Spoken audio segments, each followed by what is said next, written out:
I've seen Joni's leadership ability not only at the county level, I've seen her leadership ability in the state senate, and I've seen Joni lead a battalion as a combat veteran to serve our state and our nation.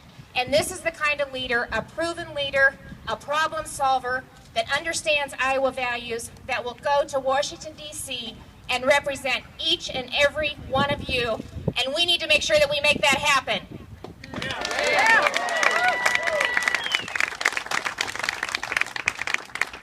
Joni understands the importance of agriculture in this state. She understands the importance of an Iowa farmer, and she understands what hardworking Iowans do each and every day to make sure that they can have a great quality of life, not only for their family, but for their children and their grandchildren. And that is a stark contrast to Bruce Braley, who spent 30 years taking care of trial lawyers, fighting tort reform, and doesn't understand the value of an Iowa farmer. So we need to do everything we can to send him back home in November so he can reconnect with Iowans and Iowa values. Make them squeal. Joni's just received such broad-based appeal, and that's the reason that she is the best candidate to go toe-to-toe with Bruce Braley in November. And we are so thrilled to have with us today another great senator, United States Senator Mark Rubio. Welcome back to Iowa.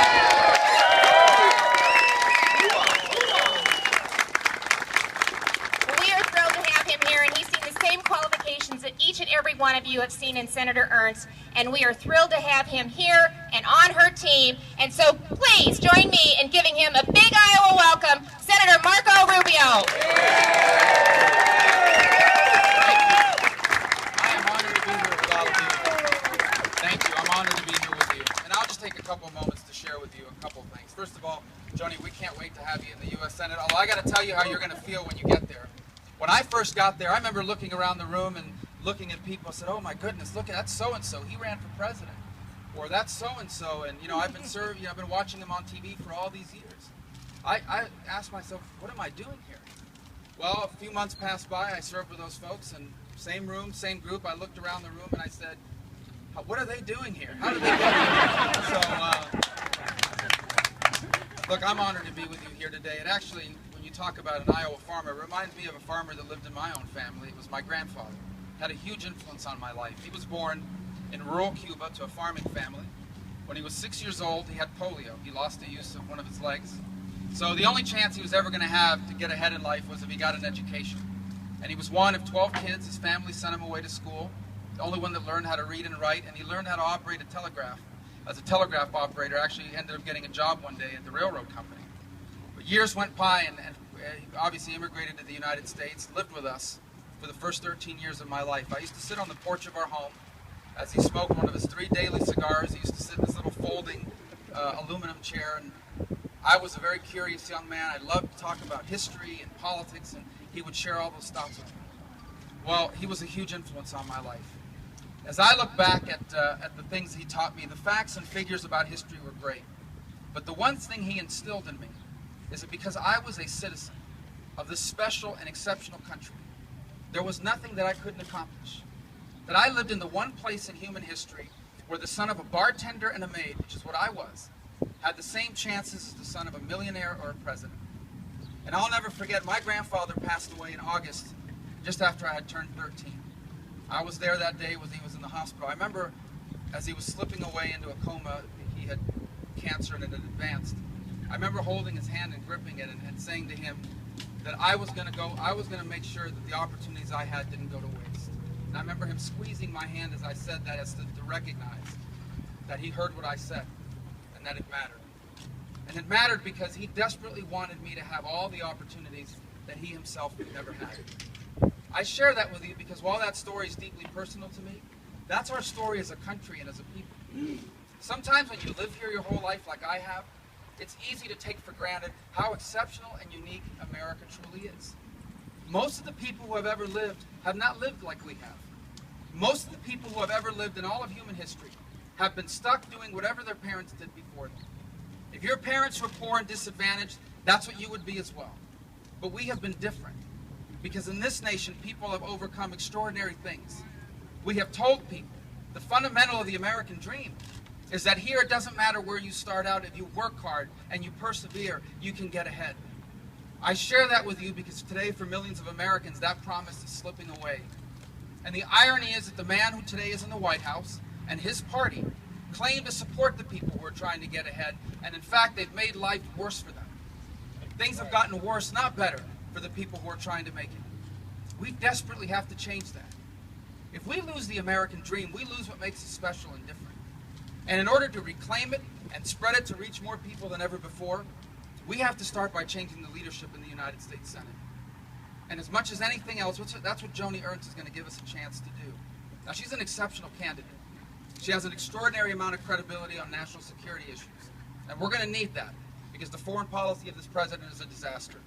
She has a proven track record of conservative activism in her votes and in the actions she's taken in the state Senate. She doesn't just talk about repealing Obamacare. She's voted for it in the past. We know she'll do it in the future.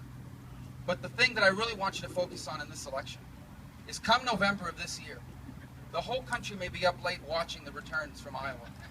Because the election, the choice you make here could very well be the difference between another 2 years of Harry Reid as majority leader or a new day for our country. We have the opportunity to reclaim the American dream. And I'm going to present her to you in a moment. You know her as well as anyone in the state now, having worked so hard for her. And I thank you for your activism on her behalf. But I want to share one more personal story. Today also happens to be the 9th birthday of my son, Anthony. And as I came here today, you feel a little guilty as a father for missing part of his day of birthday. Don't worry, we're going to make it up on Sunday with a big paintball party that we're going to do. But as I was coming here, I realized this is about him. I'm here for the same reason I ran for office. Because I don't want him to be part of the first generation of Americans that inherits a country worse than the one their parents inherited. And that is the choice before us as the American people. Do we want the next generation to inherit what Americans have always inherited, a country better than the one we found? Or are we prepared to go down in history as the first generation of Americans that left the next generation worse off? That is the choice before us as a people, and that is a choice before you as Iowans. And you have a chance to choose the right direction. You have a chance to help save the American dream, and you can do that by sending Joni Ernst to the United States Senate. I can't wait to serve her. The next U.S. Senator from Iowa, Joni Ernst.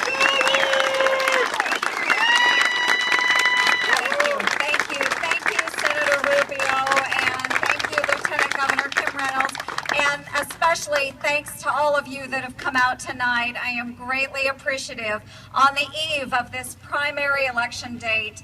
I look forward to your support, and I would be humbled to have your vote.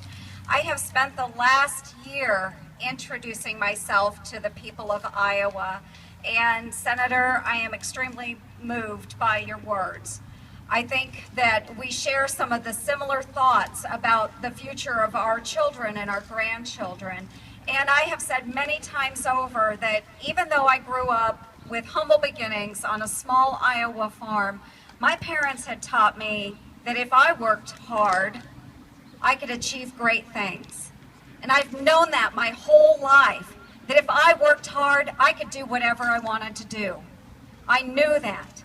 However, when I look at my 3 beautiful daughters and my 6 grandchildren who are all here in the state of Iowa, I am concerned about their future.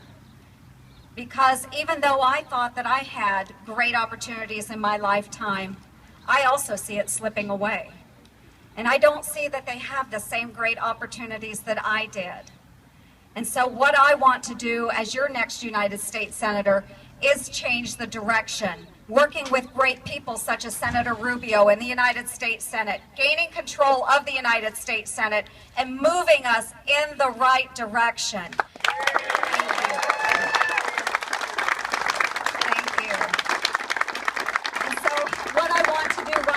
Is go ahead and compare and contrast myself to Bruce Braley, Congressman Braley. Now, Congressman Bruce Braley, where is he on taxes? Where is he? He has voted for one of the largest tax increases in United States history. What do you think about that? bad for business here in America. But I do support lowering taxes immediately on our hardworking families, making sure that they have more income to spend how they see fit. But in the long term, we have to work to scrap the existing tax code, and we have to make it fairer, flatter, and simpler. Don't you think that's a better way to go? Absolutely. Absolutely. And where is Bruce Braley on Obamacare? I know it's a favorite of yours, isn't it? Well, Bruce Braley, on the floor of the House, he gave the closing arguments for Obamacare, and he follows it blindly today. But here in the state of Iowa, as an Iowa State Senator, I voted against the Medicaid expansion part of Obamacare. I've stood against those federal exchanges. And you can darn bet that when I go to Washington, D.C., I'm going to continue to fight for the repeal and replacement of Obamacare. And thank you. And I tell you, we are going to focus on replacing it with common sense, market-driven alternatives. That's what works for America, and that's what I'm going to do. So next issue, where is Bruce Braley when it comes to energy? Bruce Braley supports cap and trade, which is something that I am opposed to. And just in recent years, he was in favor of the Keystone Pipeline.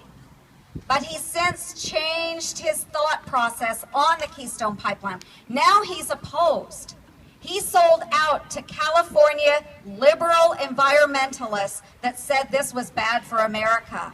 But I can tell you what, that when I am in Washington, D.C., I will insist that the president quit playing politics with the Keystone Pipeline, and we move immediately on it and increase jobs and energy production here in the United States of America.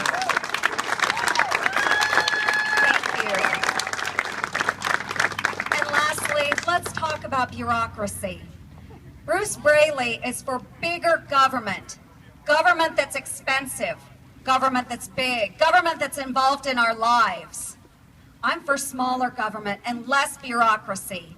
And here in the state of Iowa, I work with the lieutenant governor, the governor, and other wonderful conservative leaders in making sure that we are taking a look at what meets the needs of Iowans and small businesses here in the state. And we've started rolling back those rules and regulations. And in the past 4 years, we have gone from over 6% unemployment down to 4.3% unemployment, making us 7th lowest in the nation.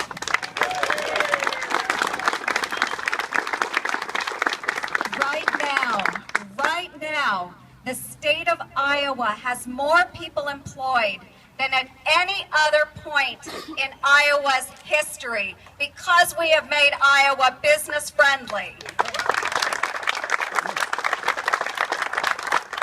And at a time when our national unemployment is still hovering around 6.3%, I really think our Iowa way is a better way of doing business. So what I want to do is take our Iowa values, our Iowa way, which is working, to Washington, D.C.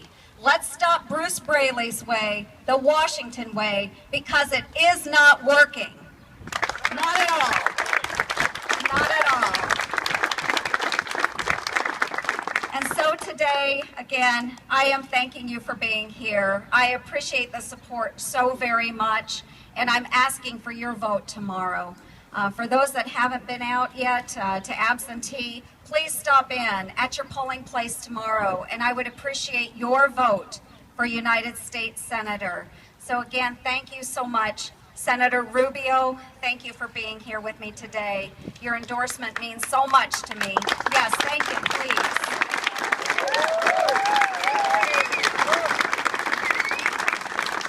I am so honored to have your support.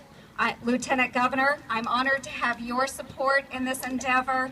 And again, I want to thank you all for coming out tonight. Let's have a good time. Let's kick this primary off right. What do you say? Thank you.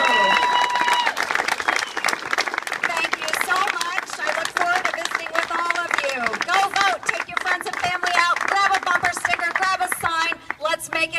Iowan. Thank you.